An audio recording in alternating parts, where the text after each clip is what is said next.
আসবো না। হ্যাঁ হ্যাঁ আমার আইসক্রিম দাদি তোমার আইসক্রিমটা আমাকে দিবা? আমার আইসক্রিম তোরা দিমু কি লাগে, যা ইন্ডিয়া। বাবা তোমার আইসক্রিমটা আমাকে দিবা? আমি দাদির কাছে চাইছিলাম, দেয় নাই। না, আমি তোমার আইসক্রিম দিতে পারবো না, যাও এখান থেকে। কেউ আমাকে ভালোবাসে না।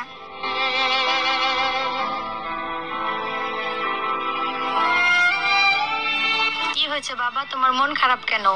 আমি দাদির কাছে আইসক্রিম চাইছি, দেয় নাই। বাবার কাছে চাইছি, সেও দেয় না। আমার আইসক্রিমটা পড়ে, আমি আইসক্রিম খাবো। মন খারাপ করো না বাবা, তুমি আমার এই আইসক্রিমটা খাও। বন্ধুরা, আমার এই ভালো মায়ের জন্য এই ভিডিওতে একটা লাইক করতেই পারো।